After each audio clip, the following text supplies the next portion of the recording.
Hey everyone! The first episode of Miss Marvel came out a few days ago, and I loved watching another new hero enter the scene for the first time. For me personally, I think Kamala Khan is the most relatable soon-to-be hero that we've seen yet. She isn't a super genius. She isn't a space alien or part robot. She's just a normal human who loves superheroes and stumbled across a bangle that has bestowed her with some sort of an ability. Except I think there's quite a bit of evidence that there's actually something more to her that we haven't seen yet. Something that makes her not quite a normal human, but rather a little more than human. In fact, I think Miss Marvel is setting the groundwork for Marvel to reintroduce the Inhumans to the MCU. Today, I explain why. Now, before we dive into the Inhumans themselves, I want to talk a little bit about how the show has started and how connected it has been to the comics. The MCU has taken many creative liberties with its heroes over the years, adjusting them from their source material to fit better into the world they are creating. Usually, the comics have acted more as an outline, guiding the general ideas for the movies and the shows, but leaving the door open to adjust as necessary. For example, the recent show Moon Knight took a very minor comic character in Arthur Harrow and completely transformed him from a desperate scientist in the comics to a zealot for a banished god, a major departure from his comic origins. Miss Marvel seems to be following a little closer to the comic counterpart in the portrayal of the characters. And even the departures from that source material are hinted at in the show. Things as little as her first heroic act play out similarly, saving her classmate Zoe in both instances. It therefore stands out very clearly how her powers are different. In the comics, Kamala Khan goes through something called Terrigenesis with something called the Terrigen Mist. This mist has no effect on normal humans, but if you have the Inhuman gene in you, the mist will cause you to be encased in some sort of cocoon briefly, before emerging with some new powers, with the power granted being unique to each individual person. Kamala comes out of the mist with the ability to do something called embiggen, where she can stretch and grow different parts of her body, allowing her to shapeshift in a variety of very interesting ways. The show has this play out a little differently though. Kamala finds a bangle that had belonged to her grandmother, and upon successfully putting it on her wrist, she suddenly finds herself with a different ability, which looks a little like an ability to control light. We're left to assume that something about the bangle is granting her those powers, that the bangle is the source of her newfound ability. But I don't think that's necessarily the case.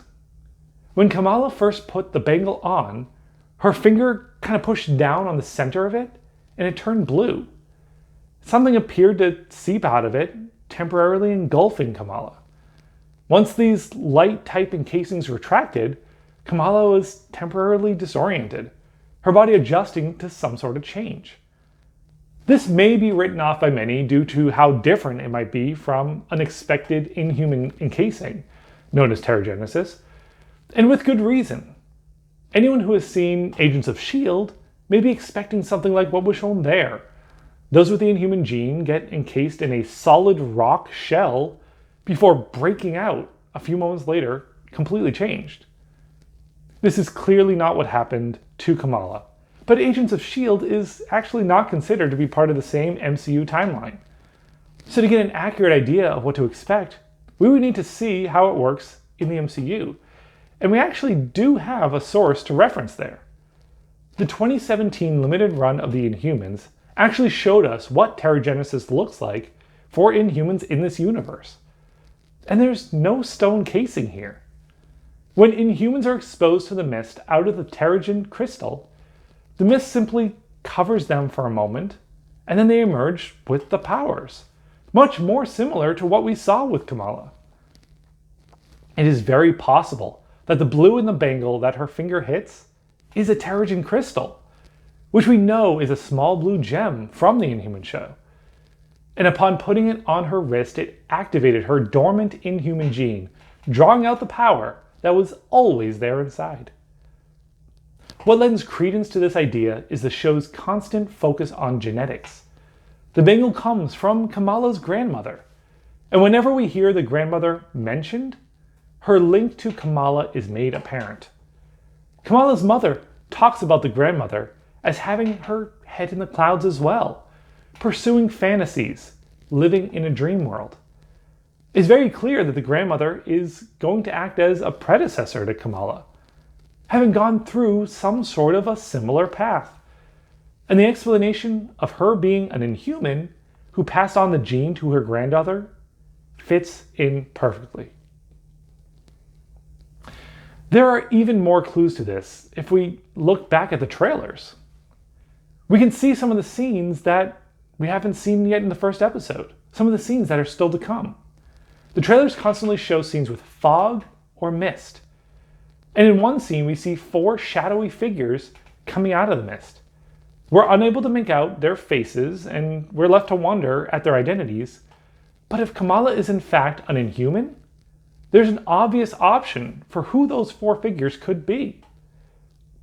The Inhumans limited series left a city full of Inhumans having to relocate from their hidden city up on the moon to a new secret location here on Earth. They make a point of stressing in the show that they do not trust normal humans and are staying hidden for the protection of all Inhumans. They could be tracking new Inhumans, possibly through a spy in the Department of Damage Control. Like we saw at the end credits scene, we saw the Department of Damage Control. We could have a spy there. And they could be stepping in to welcome the new Inhumans into the safety of their new sanctuary. What's more is that we know there are 4 Inhumans at the top of the royal family, with King Black Bolt, Queen Medusa, Princess Crystal, and Royal Advisor Karnak. This is a 2 male, 2 female makeup, so it mirrors with our mystery visitors. And with Black Bolt's recent re-emergence in Doctor Strange and the Multiverse of Madness, we know the door is open for the Inhumans to step onto the scene once more. So there we have it. What do you think? Is Kamala an Inhuman? Will the Inhuman royal family make an appearance? Let me know what you think down in the comments below. And hit the like button if you enjoyed the video, subscribe if you want to see more like this. And thanks for watching.